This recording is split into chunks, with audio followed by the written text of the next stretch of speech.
Hey, thank you so much for the chance to sit down and talk about centering prayer. One of the things that I was thinking about as I was preparing the short presentation that I'm going to give tonight about fasting is so often we think about fasting as not eating, which it is, Right.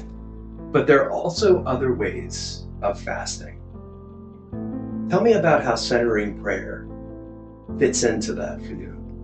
Well, for me, I'm a very noisy, very extroverted person, and so being quiet is something that's really important for balance in my life and also for my spiritual journey.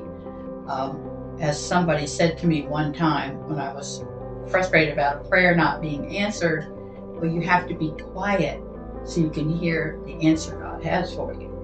So, I thought, well, wow, maybe centering prayer, that'll help me to quiet my soul. And at the time I was working in very busy and very chaotic life.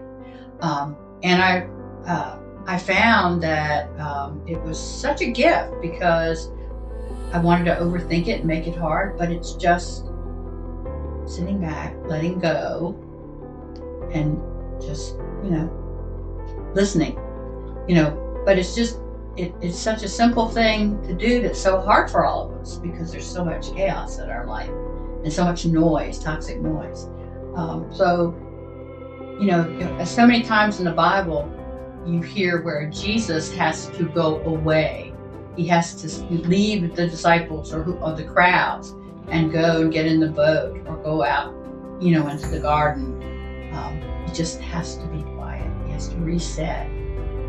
And so that's what centering prayer is. It's kind of a gift of something you can do in your home, in a quiet place.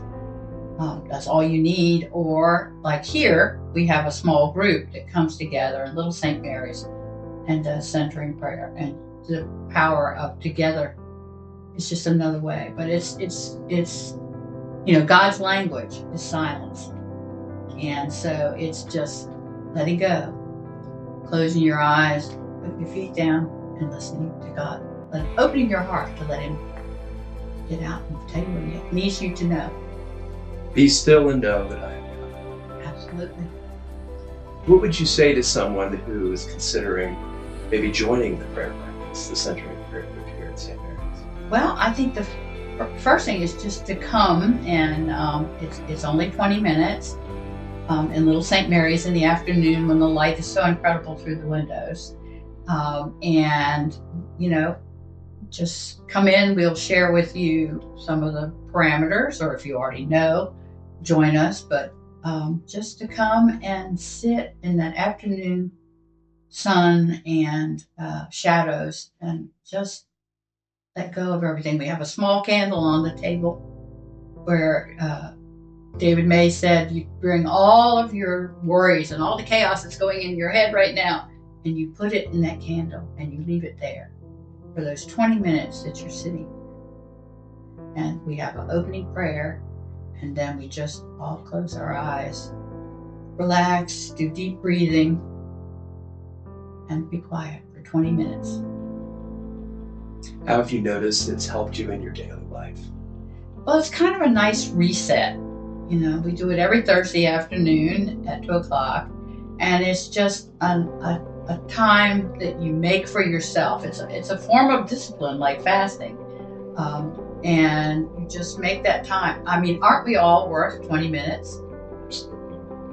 And it's just you're giving yourself the gift to open your heart, to let God know that you want to hear what He has to say for those 20 minutes. It's hard to do in our busy world, isn't it? It is. It really is. But you just have to make that effort. And it's the wonderful thing about what we do here is you can drop in, and if your schedule allows, come weekly. If it doesn't, just drop in when you have the need or you have the time. For those who may be interested, would you share a plug for the centering prayer group, when and where it meets? Yes, every Thursday afternoon at 2:00 in Little St. Mary's. All are welcome. All are welcome. Thank you, Faye. Thank you.